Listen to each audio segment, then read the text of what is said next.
working, man. I know what my audience like. I did some independent films with Master P. A lot of those movies did really well. I'm ambitious. I'm a hustler. I have my own lane. That's the thing about comedy. You wake up every day, you don't know if you're funny that day.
All right, what's good, y'all?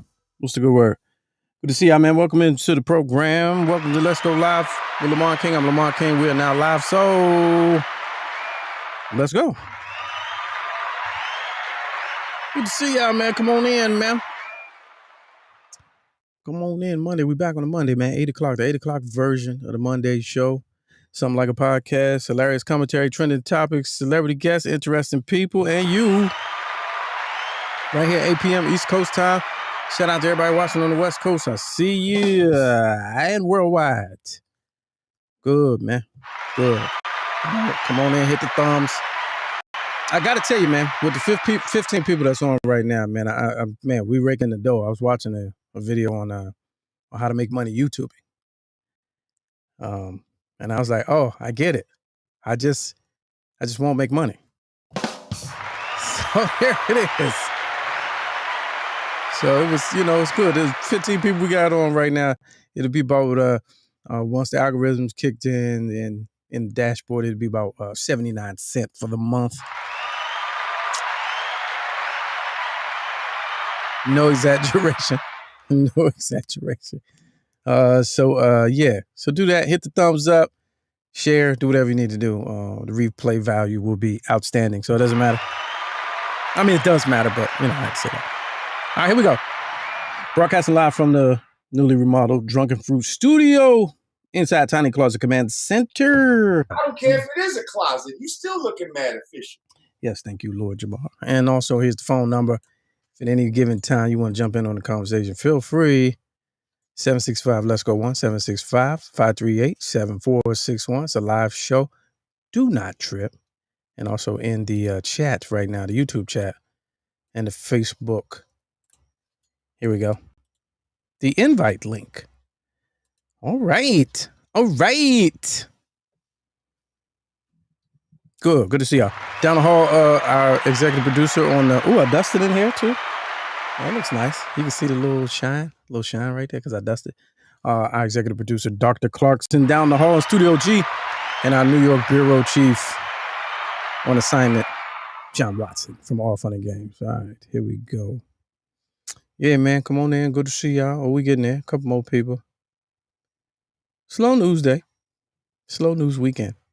How was your weekend, though? It's good? Labor Day? Labor Day, too? The weather says that, still summertime, so I'm with it. I ain't in a hurry for fall. Everybody like, I love fall weather. I can wear outfits. To where? Where you wearing them to?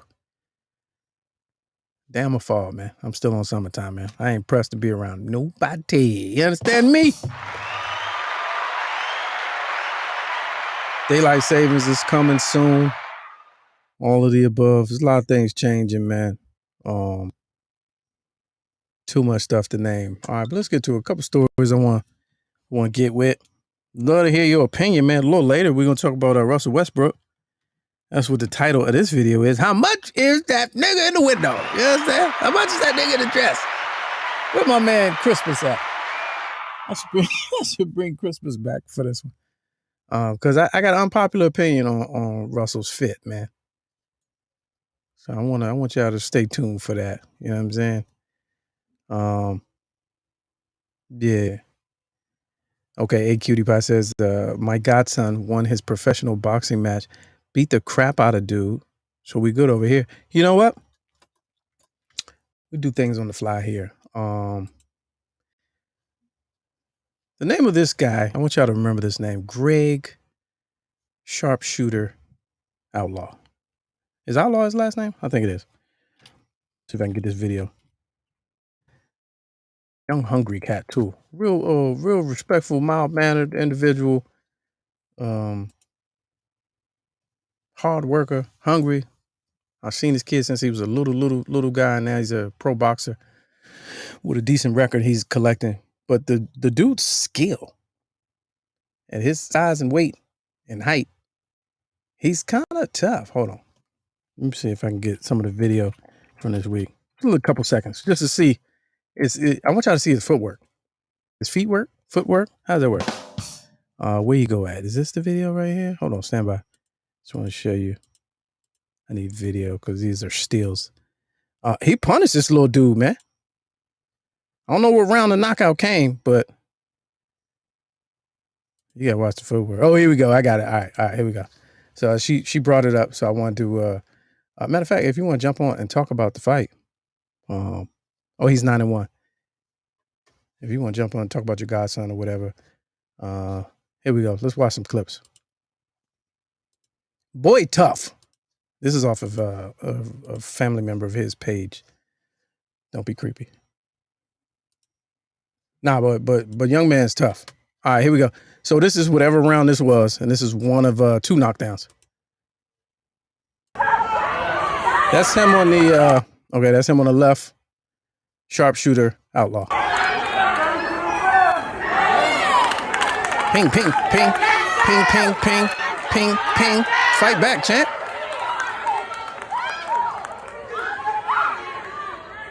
This is in Philadelphia this weekend. Let's go! He's really Let's go! He's really wearing this guy down. This dude is unmatched, Let's go! outclassed, if you will. All right, let's go to another clip. Okay, pink. Ooh. Look. Now let's take a look at that. Let's take a look at that real quick. Hold on. Let me see. I gotta check the chat. Make sure. Did you get the join? Okay, second round. All right, let's watch this real quick. You know you get smacked when your hair flies? Oof. And sweat falls off of your hair? So that's a second round stoppage. This is the young guy from Prince George's County, Boone State University, Atlanta. But watch the footwork, though. Like a cornerback. Now, let's watch another angle. Watch the footwork. They're going to show it. Look at the stalk. That's good money right there. Look, the ref threw him out. Young guy, too. PG County finest. I just want to give him some love on this joint. Known him since he was a kid, you know what I'm saying? I'm going to let that play in the background right there. Footwork is amazing for a boxer, you know what I'm saying? That's why they jump rope for 70 minutes straight. But he's a tough little dude. Taught me some stuff too. So, hey, Cutie Pie, if you want to jump on and kind of describe your experience at that fight.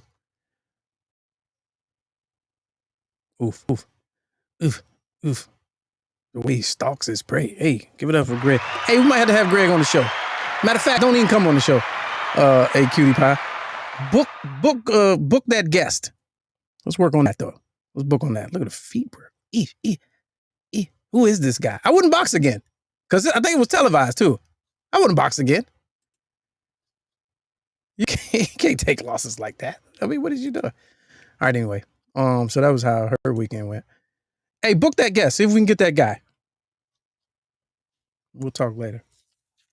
So that was that. All right, let's jump into this, man. There's a couple things I want to get to first. Where's that? Oh, did y'all know? So this week, right? It's a slow news day when everything is like a memory or a reminiscent or something. I heard something. It's like the 25th anniversary of like Goody Mob, Cell Therapy, or one of them, or their Soul Food, their first album. Then I heard today was like the 25th anniversary. It's been 25th year, not anniversary, but it's been 25 years since Tupac died. And I saw something else, and so they've been playing Tupac all on the radio. And Donnie Simpson was being a little weird. He's local here, and his commentary always trips me out. He's where he knows everybody, but then certain people he act like he don't know. And he was like, well, how old was he? Because the co-host was like, yeah, he's actually been dead longer now than he was with us. And Donnie was like, oh, how old was he? Really? Huh? I was like, come on, man. You in the music industry, you know everything there is to know about Tupac. Don't even try it. Knock it off. But so a lot of Pac talk this week and this weekend or whatever. And so shout out to all the Tupac fans who put him in their top 5. Shout out to y'all. Your top 10 or whatever, or greatest rapper, or however you want to do it. Shout out to everybody. Each his own, their opinion. All the fans or whatnot. Also, I saw that it was like the 25th anniversary of, or maybe 20. I think it might have been 20 of 106 in Park on AJ and Free. Now, I don't know if it's when they got here or when they left. I think it's when they left. Or maybe it's when they got here, 2001, maybe. I think that's what it is. But I saw this funny, Free reposted this, one of the hosts.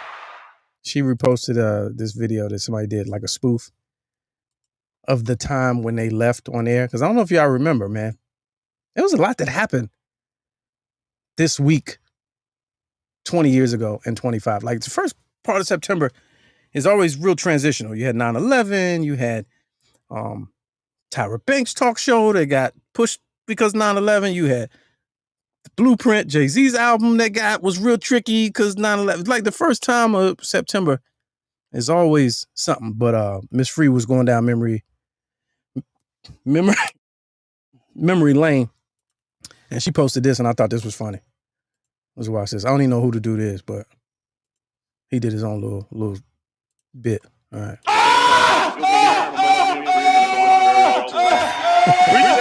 She said she loved you very much. She loved y'all very, very much.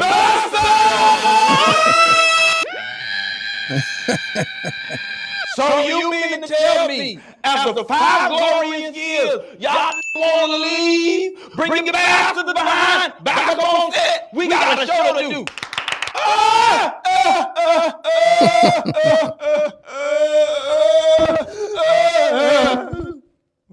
That's funny.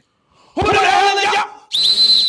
Get the hell up on set. You ain't no damn AJ and Free. You ain't no but some bastards filling in. We don't like you. Go ahead. You messing with my self-esteem, and it's mighty low right now. I just want to tell you, it's been 5 years. Why would you mess up the momentum now? Bastards! We love you very much. That's funny. It's the scream for me. But nah, man, that was a pivotal part of a lot of people's childhood upbringing, I guess, whatever you want to call it. That was our TRL. You know what I'm saying? For the first time, we really had some. I mean, you had video soul, you had video vibration, you had video shows before, but like in Rap City, of course. But that countdown was done differently, and they definitely broke ground. And with them two as hosts, Free and AJ, they had good chemistry, and it was right at the time. And so you got to read the caption. Go to Miss Free Marie. She talks about how she left unexpectedly, and I would imagine she would have done it differently had they, you get older and wiser, and a lot of people, mess up money in their youth. So I really feel like she probably feels like she would have done things differently, but she said it was unexpected, and then when it happened, it happened. And I remember, man, they replaced with Roxy and Terrence J, and then Roxy got in trouble with no, was it Roxy? No, it was the little girl that after her. The one that's on the show Claws. She got in trouble with Beyonce, and Beyonce ended her. Next thing you know, they had 4 hosts on 106 and Park. They had 4 hosts. Oh, was it little Chris Brown? The little girl that was with Chris Brown. I can't remember her name. You know it. I'll see it in the chat. Anyway, all right, let me bring in real quick our female contributor to talk about the fight this weekend. Hey, Cutie Pie, what's good with you? Hey.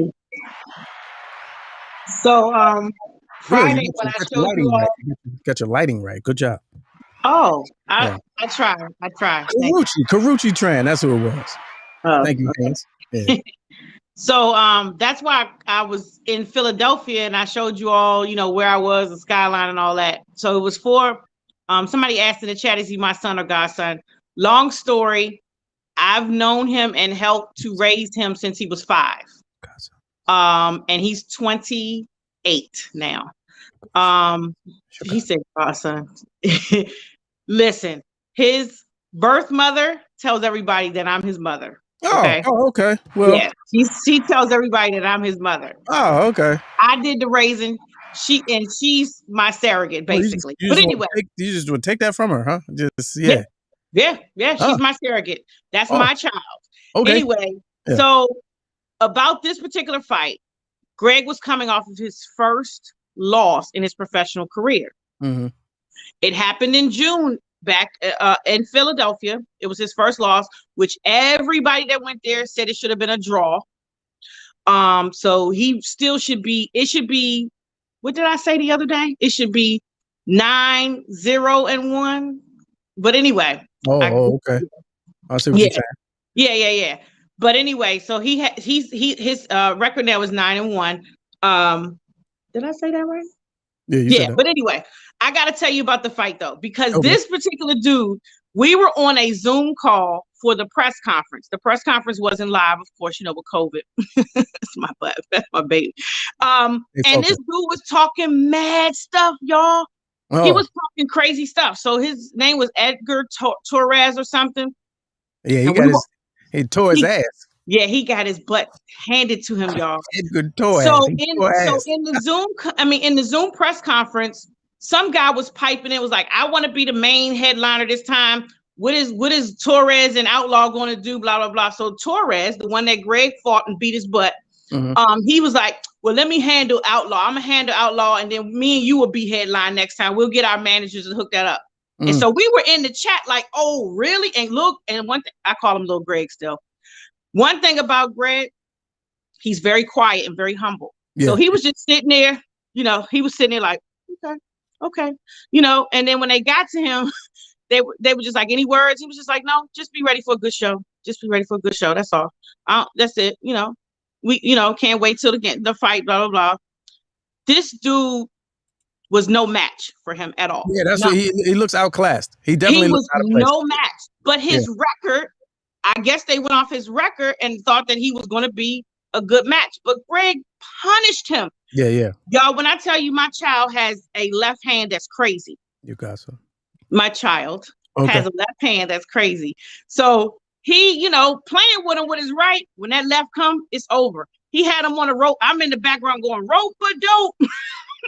You can hear all of us acting crazy in the back in the video.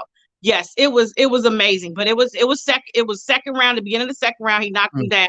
And the people had to literally pull Greg off of him. Yeah. So he had to call him. They was like, no, we gotta call this because now what round was that? Did they stop it? That was the second round. Oh, so he stopped and he dropped him and stopped him in the second round. Yeah, second round they called it. They called it. This right here. He was like, he's done. He's toast right there. So the press conference was that public? It was public. I want to see that. We need to know that next time so we can do a watch along.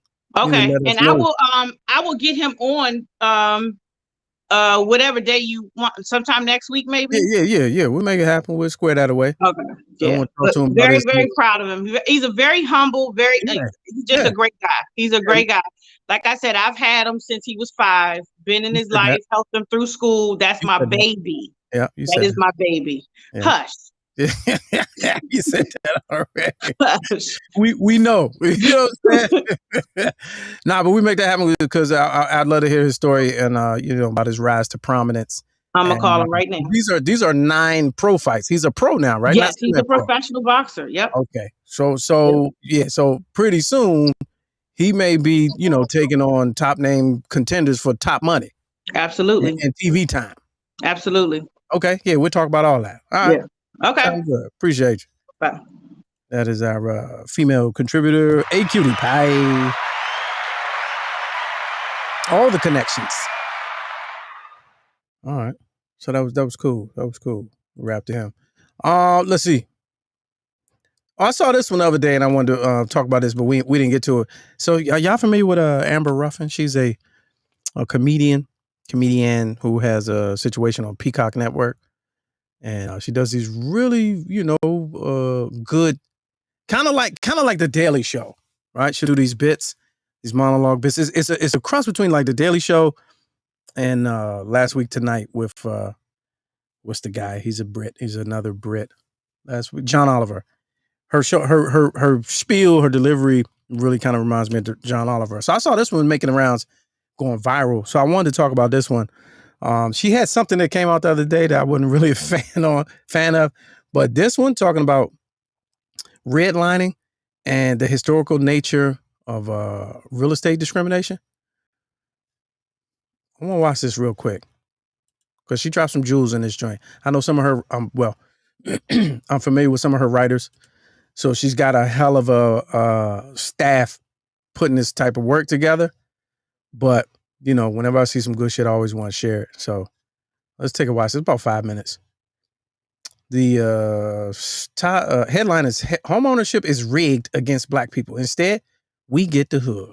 And you're like, well, what is she talking about? All right, well, let's watch. Amber Ruffin from her own show, The Amber Ruffin Show on the Peacock Network. During a speech on racial equity this week, President Biden ordered the federal agency that oversees housing to correct the, quote, historical racism in federal housing policies. But you may be asking yourself, where did those policies come from in the first place? How did we get here? We'd like to break that down for you now in a segment called, How Did We Get Here? Lately, there's been a lot of talk about systemic racism. Everyone claims they want to fix it, but we can't even agree on what it is. We just know it's bad, like poverty or pollution or the way white people dance. But systemic racism isn't just an idea, it's a real thing. There's a place where you can go and see real-life systemic racism right in front of you. It's called the Hood. I'm sure you've heard about it. Your favorite rapper grew up there. You've probably seen movies about it. In a movie, you can tell you're in the hood because there's always rap music playing in the background when the brave white savior goes there to drag Jamal away from the gang so he can play in the big chess tournament. But have you ever wondered how the hood got that way? Systemic racism, that's how.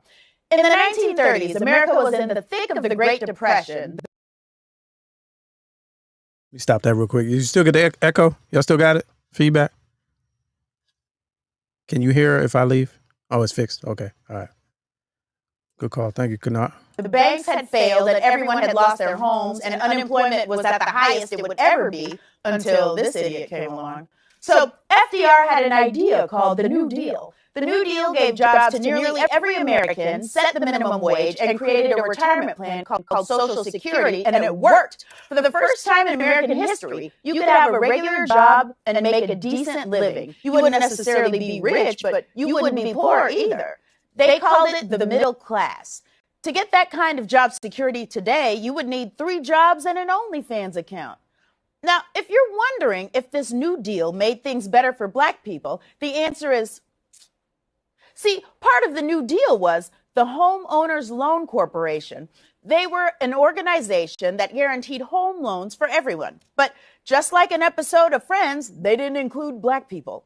How could they separate the white applicants from the black applicants? They didn't have to. Segregation did that for them. Because of segregation laws, black people could only live in certain areas. So the United States government drew up color-coded maps for nearly every city in America and told the banks, we'll guarantee loans for everyone who lives anywhere except in the red areas. Those just so happen to be the areas where black people lived. Like how the only thing behind glass at Walgreens just so happens to be Miss Jessie's. They created a system based on racism to make sure black people couldn't be a part of this middle class. They came up with a name for it, too. They called it redlining. We called it the hood. But that's way in the past, right? Like Downton Abbey phones and these pants. What does that have to do with now? Well, how many of you watching right now live in or know someone who lives in a home that their parents or grandparents owned?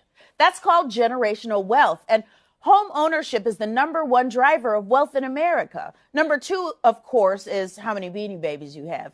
You can use a home to pay for college or start a business or, not be homeless. But if you look at almost any major American city, most of the formerly redlined areas are still majority black and low income. That's because banks didn't stop doing this until, hold on, let me look it up. Let's see, when did banks stop? They never stopped. Homes in majority black neighborhoods are valued at 25% lower than homes in white areas, even when the crime rate and the neighborhood amenities are exactly the same. And because school funding is based on home values, the average non-white school district receives $2,226 less per student than a white school district, which is why the gym in a public school in a black neighborhood looks like this, and the gym at a white school looks like this. There's even studies that show schools in black neighborhoods have smaller libraries. Meanwhile, at the white school, they're checking out Encyclopedia Brown from here. And because wealth and education are the #1 factors for crime, police are more likely to patrol these neighborhoods, which is why even though there is no difference in the rate of drug use between white and black people, let me say that again. There is no difference in the rate of drug use between white and black people. Black people are 3.5 times more likely to be arrested for drugs. It's like a reverse Hunger Games, where the odds are never in your favor. Most drug arrests occur in redlined areas, and studies show courts hand out 20% longer sentences to black people who commit the same crimes as white people. Wait, maybe that's why white people dance like that. It's the dance of a person with no consequences. So maybe all of this is why the average white family has 10 times the wealth of a black family. Not because black people like Jordans and shiny rims, but because there is a system designed specifically to make it true. Home ownership in America is more rigged than a basketball hoop at Coney Island. And maybe that's why black people are always rapping and bragging about where we come from. We're not celebrating the hood. We're letting you know that we survived a system that took our free labor and our tax dollars and gave it to everyone but us. We're telling the world in no uncertain terms that y'all can't kill us and we won't die. During a speech on racial equity this week, President Biden ordered the federal Amber Ruffin from the Amber Ruffin Show. Yeah, man. Well, yeah, I seen that. I was like, I want to play that. Because a lot of people still don't believe that that's a real thing and still don't understand. All right, let me go to the phones real quick. Let's go live. What's the good word? Welcome to the program. Thank you. Thank you for having me. This is Alpha Mama. Hey, Alpha Mama. What's good with you? Are we on topic or are we random? Where are we at? You know, we on topic. This is my 40 plus years of real estate as a licensed agent. This thing, redlining and how it worked. I just want to bring a point home that you may or may not be aware of. When I got into business in 78, they were still not allowing many blacks to move into the Bowie, Maryland area. The Levitts, who had a construction company, big time, national, in Pennsylvania and Maryland. Bowie was one of their communities. In the deed, you were not to sell to a black. All the salespeople were told not to sell to blacks. That's why I don't try to live in Bowie even to this day. It was because written. If my money wasn't good then, after you wear out a house and it's old and run down, then you're not going to sell it to me now. So you're saying it was written? That was written in writing in the that was 70s. In writing. In the 70s. They did not. And here's one that I found out shortly after that. The Refreshing Springs Church that was up in Riverdale. The 70s. Shut it. Anywho. Hey, we're live. We are live, though. Stay focused. Okay. Yeah. I can't hear you. You going in and out. Stay focused. Stay focused. I They need you had to in stay their focused. deed to never sell to a black church. They had to go to court.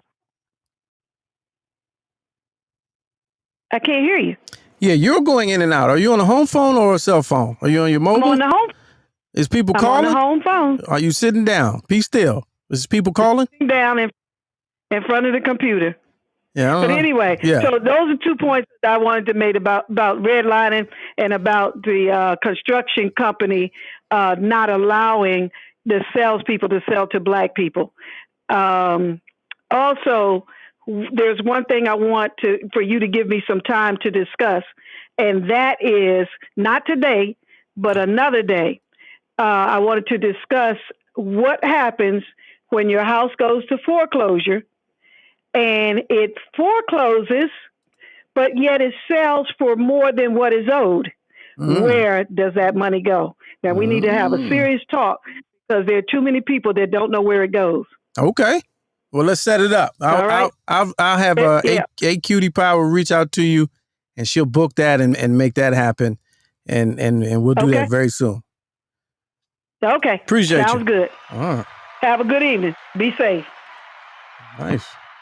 All right. Alpha Mama with the hey, in writing though, and it's some people you talk to now and they still don't believe it. What's the name of the book? Color Money, Color of Law. Color of Law. I think it's Color of Law where they break that down, and it's just eye opening. All right, let's go to the phones. Welcome to the program. What's good with you? Color of Law. Yes, sir. How you doing, man? What's good? Hey, Kennard, what's up with you? All right. Welcome back. Yeah. So, Alpha Mama, she's on point on what was actually in the deeds. That actually, and it wasn't just black folks. Some of the deeds said blacks, the Italians, and Jews were not allowed to buy property in many areas, and some of them you can still find them to this day. That comes up in deeds. So you're saying in 2021 that those type of, I saw somebody say deed restriction, those type of deed restrictions exist in writing still. Is that what you're saying to me? Yeah, absolutely. Especially if you find a property that maybe it's an older property and somebody's been there since 1940, 50, 60, and you go to sell the house and they got this deed that says no blacks or Jews or Italians. So you know what I'm saying? But the new one wouldn't have it. The new one wouldn't have it. Okay. Right. But it's there. Okay, but and it's then, there. And then another trick that they used to use and still in the force today, people don't realize that a lot of major cities, Philadelphia, Baltimore, urban areas, you never own the land. Right. Washington, D.C. So what's called a ground rent. It's called a ground rent. Mm-hmm. So you pay your mortgage on the house, but the city still owns the land. So at any time they can be like, okay, you got your house got to go. You know what I mean? Yeah. And take your house. Eminent domain. They got to pay. They got to pay. You know what I'm saying? But they'll pay what they want to pay. Right. You know what I mean? And then another thing, because I used to be an appraiser, part of what she said was a little off. That they kind of made property based on redlining and said that white people and houses owned in white areas are more expensive than in black areas, which is kind of it's true, but kind of a roundabout way, because anything that you buy is based on, or the value of something is based on how much a person is willing to pay for it. Okay. So what they do in the appraisal system is say, okay, we got two houses that are similar. How much do people pay for those? So that is around about how much this house should be worth. But naturally, maybe in urban areas, that the houses may not be worth as much. But you think about maybe Brooklyn and things like that that have turned over, right? Same house, because it's wanted now, the value goes completely different. You know what I mean? Some of those brownstones $1 million right plus. Right. You know what I mean? But when nobody wanted it, you know what I'm saying, $50,000. Yeah. You know what I mean? True indeed. True man. indeed. It's wild. Yeah, no doubt, man. It's wild. And the fact that it's still rigged, like, does it give you any hope as far as real estate markets in urban areas or black home ownership? Because, you know, you can hear numbers. I hear it every day. I listen to News Talk Radio, and you hear the numbers every day. You know, they're up 2% from last year, they're down 5% from this time a year ago, and blah, blah, blah. But we see, and I don't even like to use the G word, we see these major metropolitan areas experiencing real estate discrimination, because that's all it is. And you see that, and people's like, well, I can't wait till it goes back. And I be saying, like, it's not going back. Or I can't wait till the bubble bursts. I don't know if it's going to bust. It could go back, but you would need a really progressive person, you know, in charge of government to do it. I mean, if you think about it, man, you go in Baltimore, man, you got a whole street of vacant homes. Mm. So they can say, well, we don't have enough surplus of houses. You know what I mean? But you got all these vacant homes and people homeless. Mm. You know what I mean? That's true. So what they would have to do, and it's another system that they got, is that you cannot finance a house under $50,000. And I actually wrote a letter to Barack Obama explaining to him what he could do to help with the situation. All they would have to do is say that there's no limit on how much you could finance a house for. So that, therefore, if you work at Walmart and you made $20,000, $30,000 a year, you can still afford a house. Mm. Back when we grew up, you know what I mean, people paid, the house wasn't like, you know, people now are house poor. Like, they pay all their work, all 30 out of 40 hours, 30 hours of that is to pay their mortgage. Yeah. You know what I mean? And it used to not be like that when we was coming up. So did he hit you back? He did not. Oh, he didn't hit you back. Okay. All right. Okay. Well, it was a good try. Michelle did, though. Oh, Michelle hit you back? What'd she say? Yeah. All right. I appreciate you going. All right, bro. All right. That's funny. All right. Let's go to some immediate fact checking down the hall.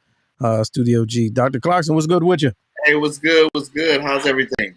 Coolin'. Hey, man. So this is newly remodeled Studio G. Okay. Closer to the liquor. Closer to the liquor, but the information won't come quicker. So yeah, there we are. There we are.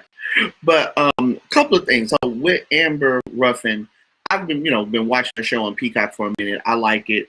Solid show for what it's worth. I definitely think that this is one of her classics. There's another one that she has that I really enjoy. About the lakes? Yeah, because and of course, you know, a lot of people are not familiar about these drowning towns that used to be black communities and everything else. So that's a really good one that she does as well. I wanted to give Free a little bit more love before we left off of her. And the reason being is that she came back and produced 106 Park, the celebration of 10 years live. It was a 2 episode anniversary show. And to this day, well, not until recent history, it is still earned the highest ratings in BET history. Those 2 shows that she hosted and produced. It is, and this shows you the power of her as a BET icon. Mm-hmm. Those 2 episodes are 1 and 2. Third is the BET Awards 2020, where it was simulcast with CBS. So it took BET to partner with a whole nother network to just come in third of what Free was doing in 2010. So she was that thorough. She was that thorough. So very important to understand what we were all looking at during the AJ and Free era, because I was watching some old episodes, where they had Genuine, Aaliyah. They were interviewing major hitters at that time, Denzel Washington and all this other stuff, right? So all that to say is that there was a demand when you're on 106 in Park that you perform live, and people had bands. And I don't think it's. I'm trying to think now. There is no show Monday through Friday where a top tier music artist is required to perform live to showcase their talent. I can't think of one. So shout out to 106 in Park. It's evolution, especially what it did with today's, with music during that era. And unfortunately, I said we might be the dinosaurs, which sucks. Yeah, you got to embrace it, chap. Embrace your inner T-Rex. You know what I'm saying? I'm gonna take this to Michigan, and before I get out of here, when living in Detroit, of course the suburb is Dearborn, and when growing up in Detroit, if you were black and you went into Dearborn, the police would follow you everywhere you went, and they would follow you back across the city lines. Dearborn was super, super white. That is not the case anymore because now Dearborn is the most populated Arabic city in the United States. I got one for you. It might have been slightly before that. When I lived in Detroit, you didn't go to Dearborn. Oh wow! You just didn't go. Really? Yeah. So you didn't. You went up at Fairlane. No, this is such a regional conversation, but yeah, it didn't make it. And and that factoid about Arabs is on point because, a lot of people are unfamiliar. There are two types of Arabs in America. There are Christian Arabs and there are Muslim Arabs. Christian Arabs are called Chaldeans. And at the time, in the mid-'80s, there were only two places in the world. This is a true factoid. You can Google it. Two places in the world where those people resided.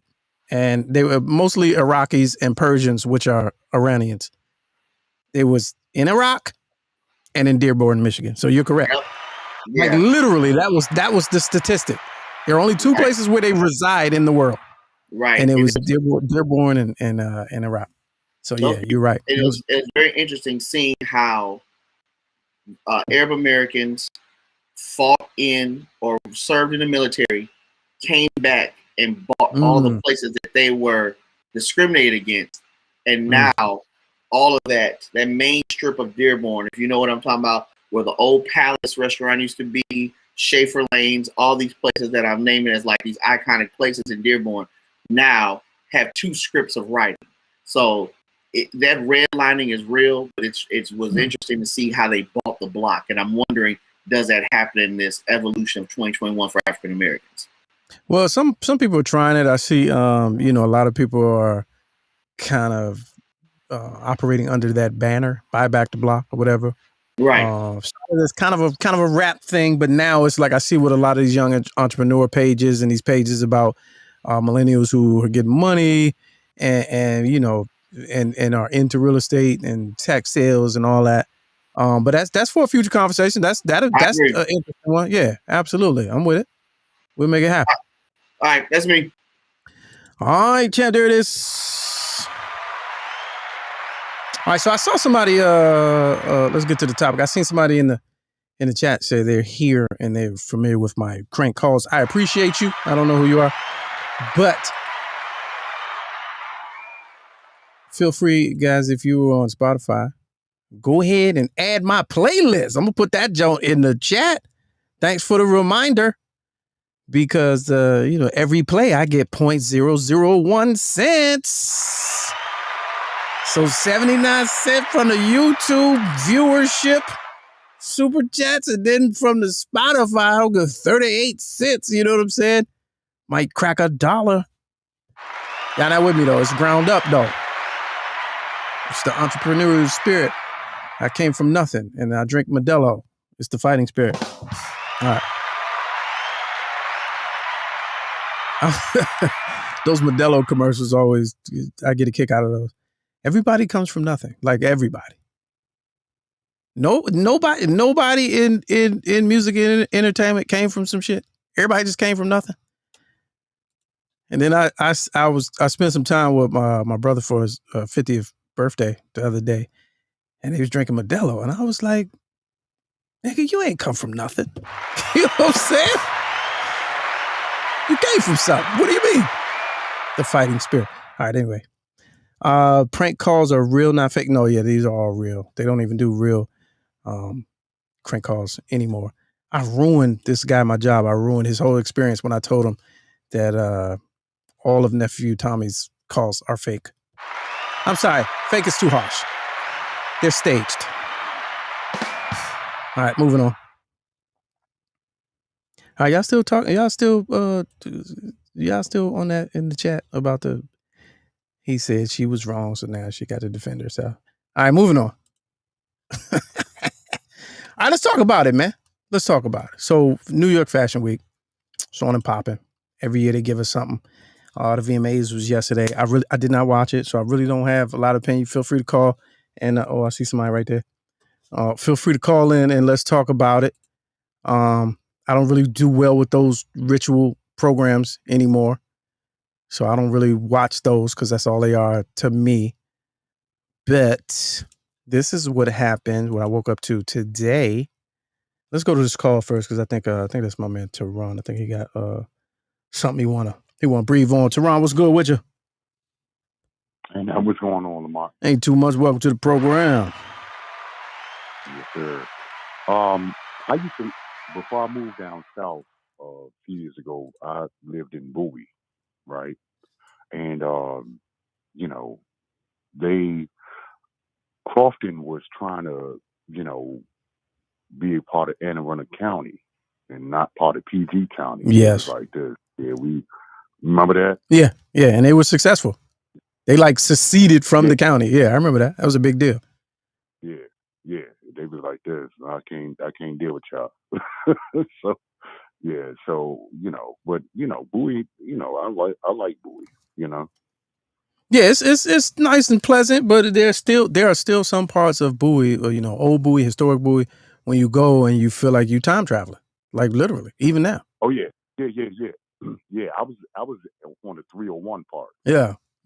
We're real developed, real, metropolitan and progressive, but you make a couple left turns off the highway where it ain't no street lights. Yeah, it's a whole different situation. Right. Still. Absolutely. Yeah. Especially when you go, like when they, we play the football, because my son used to play football and you was like this. Oh yeah, in the woods. You in the woods. Yeah. It's some joints down there where you go and you be like, who's living in a log cabin? And it'd be it's a whole, you be like, is that a log cabin with the American flag? How did they? Yeah. That's Bowie. Exactly. But then they got some nice parts though, where you be like, oh yeah, I'd live over here. Yeah. But that's all I wanted to say, man. Appreciate it. Oh man. All right, let's get to it, man. Let's talk about it. I got an unpopular opinion, man. That's what I woke up to. Your man Russell Westbrook putting on for New York Fashion Week, which is a good media situation every year. He posted it himself, and so his thing was, I was trying to find his original post. I'm gonna let y'all see this close up. Hopefully the screen doesn't lead the screen. But he was like, "Yo, if you address me with 4 letters." I don't know what that means. That may be some new hipness that I'm not fully understanding. But that's what he said.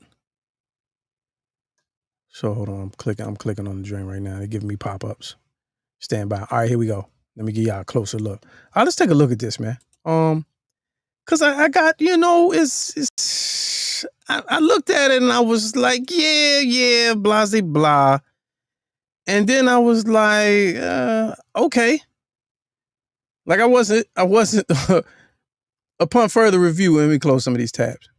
Upon further review, I wasn't,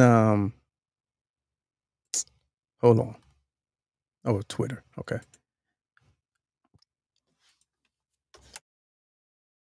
I wasn't as bothered as you probably would think that I would have been, if that makes any sense.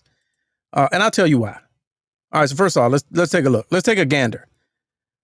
Let's go ahead and just process this for right now.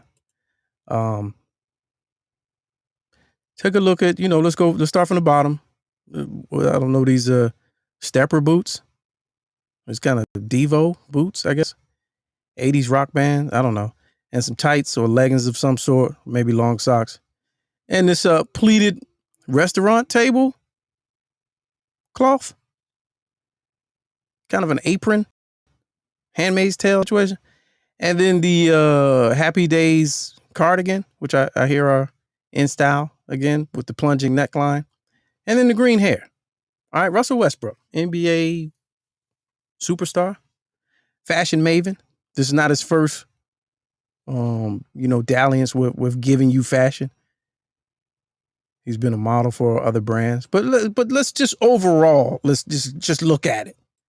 Just look at it. All right, let's move on to this right here. So then now he's giving you look off, look away, right? So just in totality, I can't even see what y'all saying in the chat right now. We still warming up.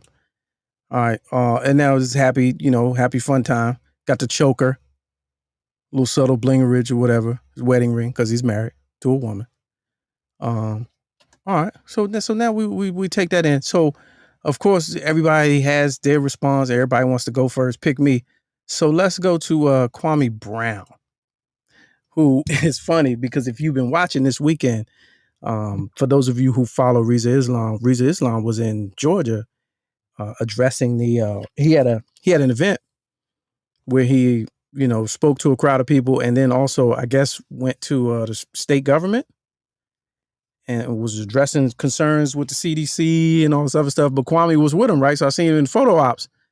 So then when I seen Kwame video, I was like, oh, he just came from the joint with Reza Islam. Hold on. I gotta find it. I was like, damn, he ain't even changed clothes. Dang, you was just mad all weekend, Kwame. All right, where'd it go? Hold on. Wait a minute, we gotta see that because if we don't see that, then that's what it's all about. Hold on. We'll start with Kwame first. But again, people defending internet, he's worn a quilt before. This is not new.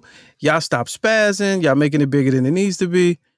Then you got other people talking about masculinity is under attack and man, where did it go? Hold on, y'all give me a second. I got to get this because you got to hear Kwame Brown. Give me 2 seconds. I have it for you. All right, here we go. So we're gonna get to this, and then I'm gonna take y'all calls once we flush both sides of the argument out. All right, here's Kwame right here. But see, all right, here we go. Hold on. Stand by. All right, let me flip this out. Stand by. It's a live show. All right, here we go. Kwame Brown. It's him in his car with the same shit he had on this weekend. been wearing dresses and weird ass shit. But see, like I told you, LBJ said, your leaders, they'll give them to you. And just because this nigga can jump high and play basketball, not nary nigga, not no Geechee nigga, not no nigga I ever was raised up with, gonna be walking around the goddamn streets with a dress on and some motherfucking boots and get my respect and say he heterosexual. Now, if you gay, cool, my cousin gay. I don't give a fuck. I got been wearing dresses and weird ass shit. All right. But see, like I said, gay girl, female cousins, male cousins, it don't matter about that. But when you say you a heterosexual male, and that's what you do, nigga, fuck you. And gay girl, female cousins, male cousins, that's my opinion, nigga. So if you wanted my opinion on that, I think these niggas is exposing exactly what I said. These bitch ass celebrities bite that motherfucking apple. And I never bit no apple. I just shut my mouth. That's how you gotta do it. You gotta shut your mouth or bite that apple. And there's plenty of niggas like me that's just not talking. Cause that weird ass shit they around is weird as fuck. What kind of nigga y'all, what hood y'all, these niggas supposed to be from? Nigga in high, and that's my opinion. Nigga in high heels. All right. So get your people, get your inclusive people on the phone, your D&I people, your cousins and nephews or whoever else, so we can have this convo, man. So we talk about agenda, right? And I've had conversations with super intelligent people, super intelligent, and it was like there is no agenda. You can see all the antics, Lil Nas X, VMAs, all that, and it's just like there's no agenda. You're antiquated thinking, you're a dinosaur. It's good to see this breakdown of gender roles, and maybe that will get rid of some of the toxicness in society and blah, blah, blah, blah, blah, blah. All right, that's cool. That's where you at with it. But let me go this way. Because this is really interesting. All right, let's look at the picture real hard. Let's go back. Let's look at the picture real hard though. And I had to do this today. Where we at? All right, look at the picture real hard though.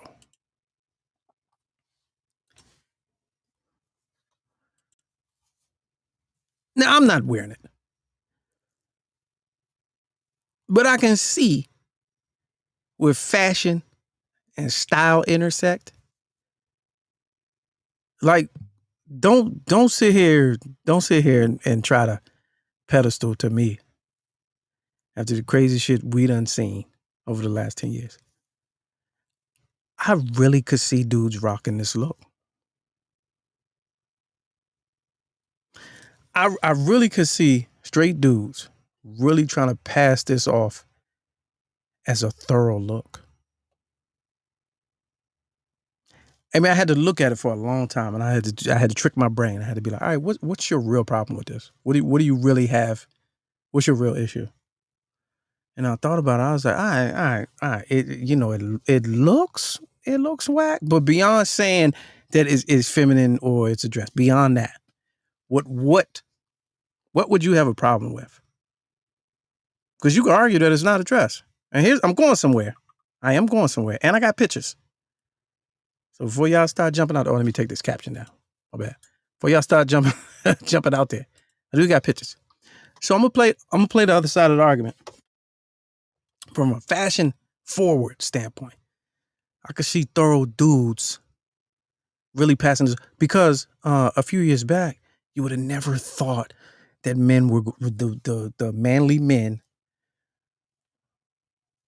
Only available options in the store for trendy fashions would be skinny, tight around the butt meat and thighs, low-rise jeans that every guy and every young male wears now. Your nephews, your sons, your little cousins, that's all they wear, because that's the only thing that's made available to them. But you would have never called that 10 years ago. Crisscross turning over in one of them turning over in their grave. ABC, Wu-Tang. Those were clothes. Those two sets of clothes you were wearing, because they were big as shit. But you would have never even considered it. And so I'm saying, looking at this, I'm like, it's so normalized that I feel like I would see this on what I would consider a masculine thorough dude, and I probably wouldn't flinch. I think that's the point that I'm trying to make. It's, I guess, of what I'm saying, unpopular opinion, it's really not that bad. It wouldn't shock me. All right, let me further piss you off, because I don't need an echo chamber. I don't need everybody to agree. That's no fun. So the argument is always, what about kilts? And what about the Greco-Romans? And there are other cultures who wear, flapping, open, I don't want to call it a dress, but whatever that's called, you know what I'm saying? Whether it be a wrap. So let's take a look. And I want you to tell yourself, when you see it, does it have the same effect? Like, let's be honest. Just by mere sight. Now we're taking away black male masculinity, and they're trying to feminize black men and blah, blah, blah. Let's just talk about function and fashion. When you see this historically, do you react the same way? And I'm going to answer for you. No, you don't. So the question then becomes, why is that? That's the question. When you see this, you really don't have that same reaction. Look at this. This is Magnus von Magnuson. This dude is the strongest dude ever. Or one of them. World's strongest man. Can't tell him he not mannish. So my question is, why do we react? Why? So We're just saying dress. And we're because the knowledge that we have is that women wear certain clothes and they dress a certain way. Right? But let's continue. What if what you adorned yourself with, men and women, what if it was the same thing? Kind of like the Maasai warrior. Would you react the same? In that culture, they literally wear the same thing. So then what then is my real issue?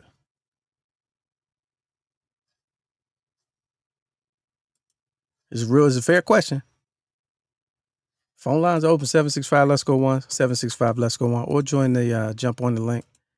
Let's really dig into this, man, because everybody afraid to talk. Tariq put out the joint about buck breaking and all of that, and we know that historically, you know, I don't care what you say. I don't care how much research you've done.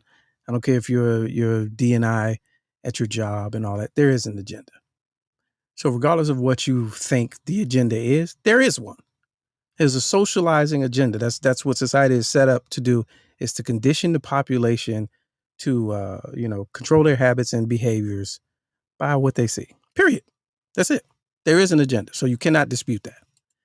Now, as far as people want to say, be like, well, you can't turn my kids this, and kids are individuals, and you're so worried about, this, that, and this. Those arguments are all fair, but they're misdirected.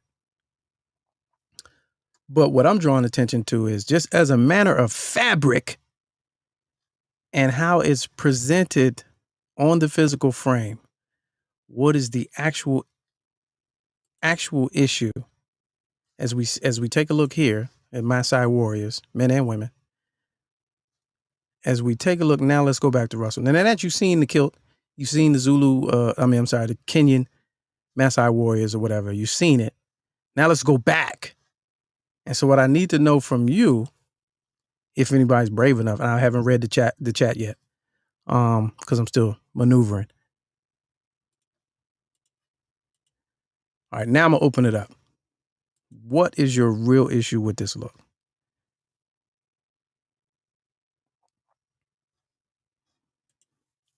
Anybody willing to call? All right. Oh no, Thugnificent. Yeah, Boondocks. True. Okay, Jerry Lee says in other countries, I agree. Cavett. Jerry Lee says in other countries, yes, guys do wear dresses, yet they're still masculine. In this society, are men and feminine. They're not allowed to be masculine in this society. Whoa, that's heavy. Anybody agree with that? James Wright says men are men and women are women. It's that simple. Not anymore. And that's the whole argument about the breaking down of gender roles. Which I think a lot of people are confused on. John Watson says, hot in Africa, you got to let your bits breathe. Yes.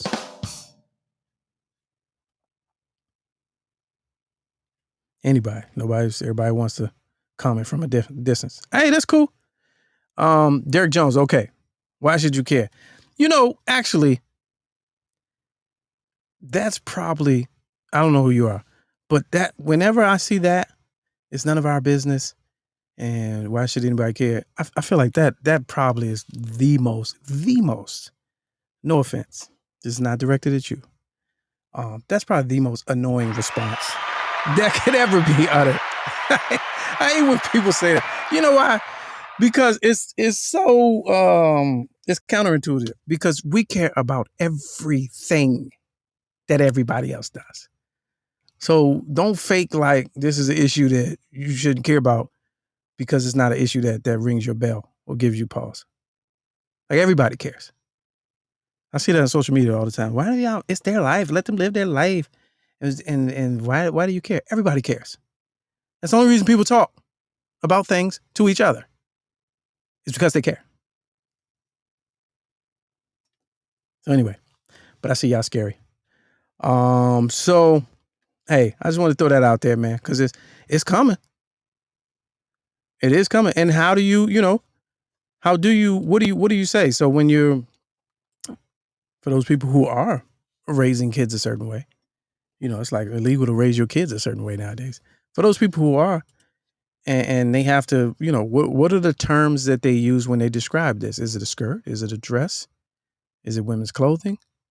Is it high fashion? Like, what do you say? I think that's a fair question to be able to talk about shit like this and not run from it. But he's a married man to a woman, so apparently they good with it. But what does this do to you visually? How does this get the response that it got today, and why? I was just curious. One side or the other.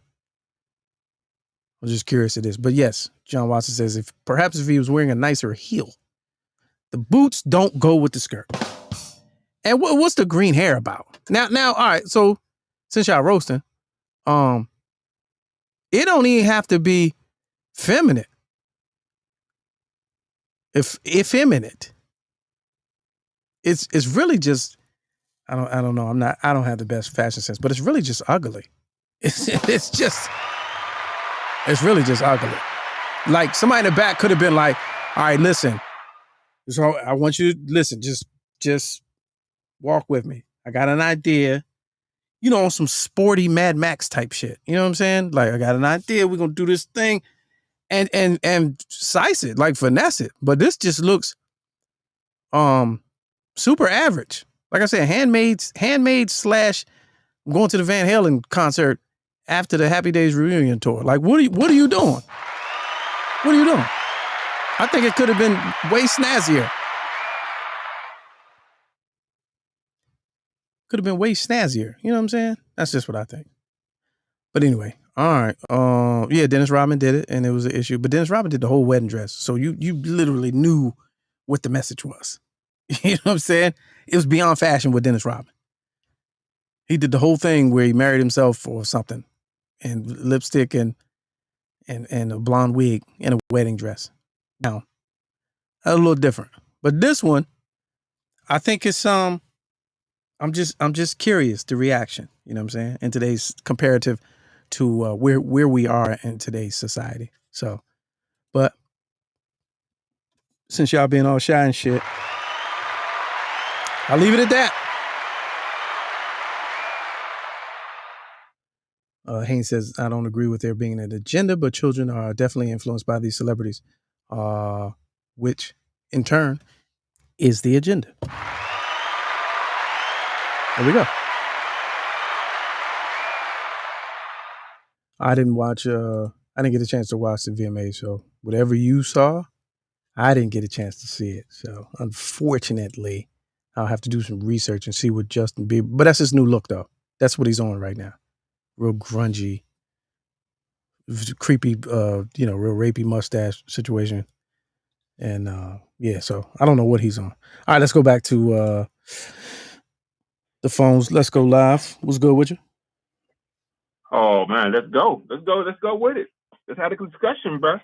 I mean, nobody wanted to, I wanted to see what why it got the reaction.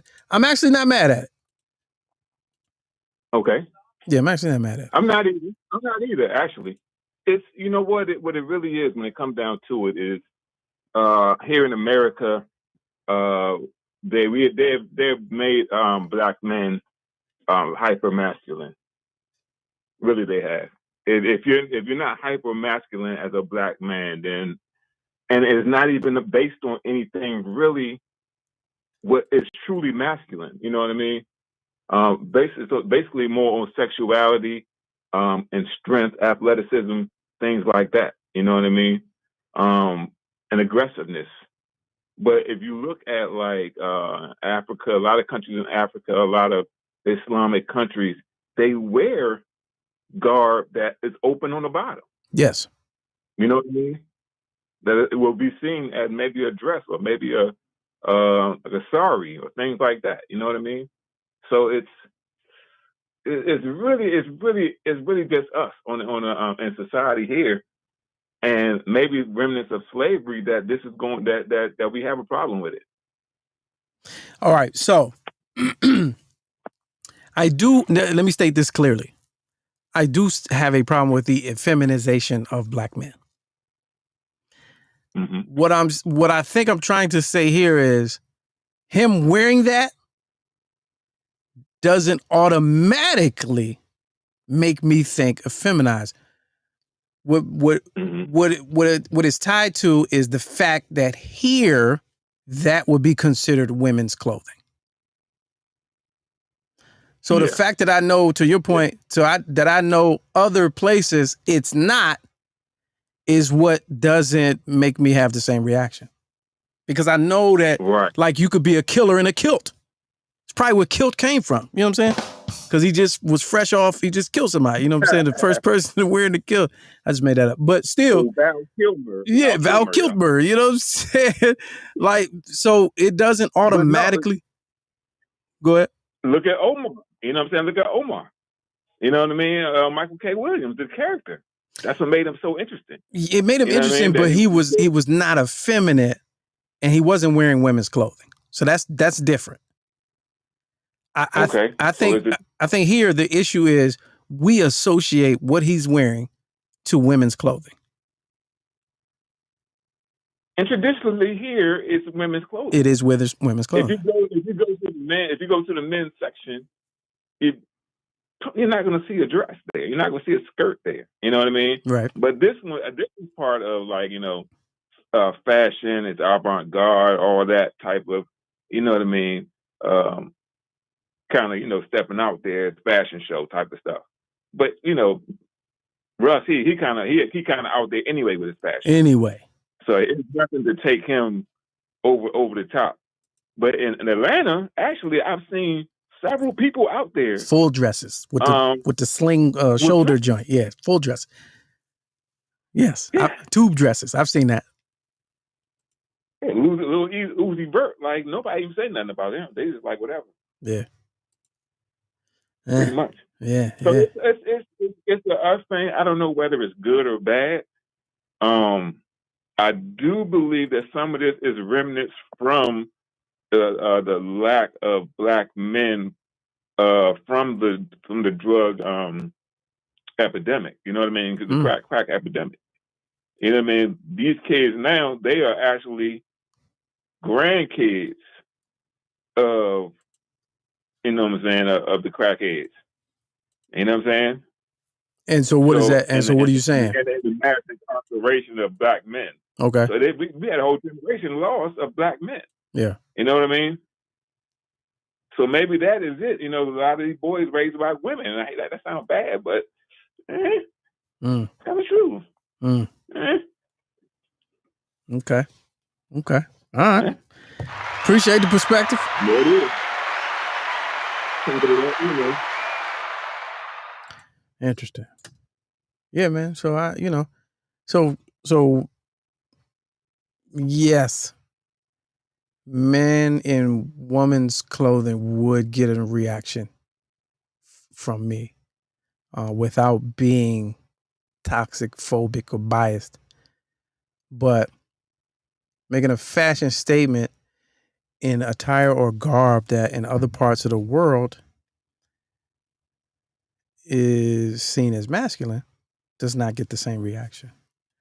So it's tricky. And plus, you just don't expect Russell Westbrook. You're like, what? Damn, what is you doing? Green hair. You know what I'm saying? But if he was a Saudi with the thing that they make you wear when you go over to Abu Dhabi, it would be a whole different, you'll have a whole different visual perception of it, I think. But anyway, hey, man, I just wanted to touch on that, man. That's all. Talk about it. We do, Jay Lee says, we do have a society of over-emotional boys and men. Hold on, I want to make that as loud as possible. You're right on that. All right, anyway, so Wednesday, man, another show, man. We're going to talk about something else. Wednesday, we probably have a guest lined up if A Cutie Pie has done her job. We should be hearing from Greg Sharpshooter Outlaw. Another interesting and compelling show. Appreciate y'all stopping by, man. Wednesday, 8 p.m. That's the move. And coming up Friday, man, we got this new game we're rolling out, giving away 2 tickets to the National Wine Fest at the National Harbor or whatever, courtesy of Drunken Fruit. So that should be exciting. You want to be there on Friday for that. All fun and games. An actual game. Yes, sir. Also, the money wheel is starting from 0. So we want to get back in and get your chance to win. Let's Go Live Show is the Cash App. Feel free to do that. $5 a slot. Make sure you let me know slots or you putting the money in the pot. Slots or the pot in the notes section. And then here's the Instagram. LGO_ all fun and games. Got to get the numbers up. And you'll see more details popping off on the Instagram about the game this Friday too. Also, let people know you watch the show, man. And this ain't an echo chamber, so I don't want everybody in here that just agree. You know what I'm saying? I want to get this discussion popping. Call somebody in here that don't agree with none of this. Let's get them on the show. And also watch my Instagram too, because I'm gonna post this video or something I recorded today. So I was downtown, right? I'll tell you about it before I leave. So you know the people's coming back to protest for what they believe is false imprisonment of their January 6th comrades. Did you know this weekend? They say about 700. That's what they say. And they're being allowed to demonstrate. And so they're coming to express that they don't feel that their comrades should be locked up. Did y'all hear this? Have you heard about this? So I'm over here by the Capitol today. And what do I see on a random block? A pallet of bricks. Just there. Like they were just dropped off. No construction. No loose sidewalk. Hey, we working on this tomorrow. Set these bricks in. No. Just a pallet of bricks. I would say about quarter mile, maybe? Maybe less. Or 500 yards from the Capitol. Just want to put that out there. So in case we see anything this weekend, you be like, oh yeah, Lamont he did say that back on Monday. So I just want to put that out there. Check my Instagram. I'll post that video. And that's at Mr. Lamont King. So I just wanted to share that with you on the way out because I was like, damn, how can I bookmark that in my head? So that's the way I did it for you live on the show. All right, y'all. I see y'all, man. Appreciate everybody that made the show possible, man. Y'all be safe out there and yeah, be safe. Yeah, that's that. All right, we'll see you on Wednesday.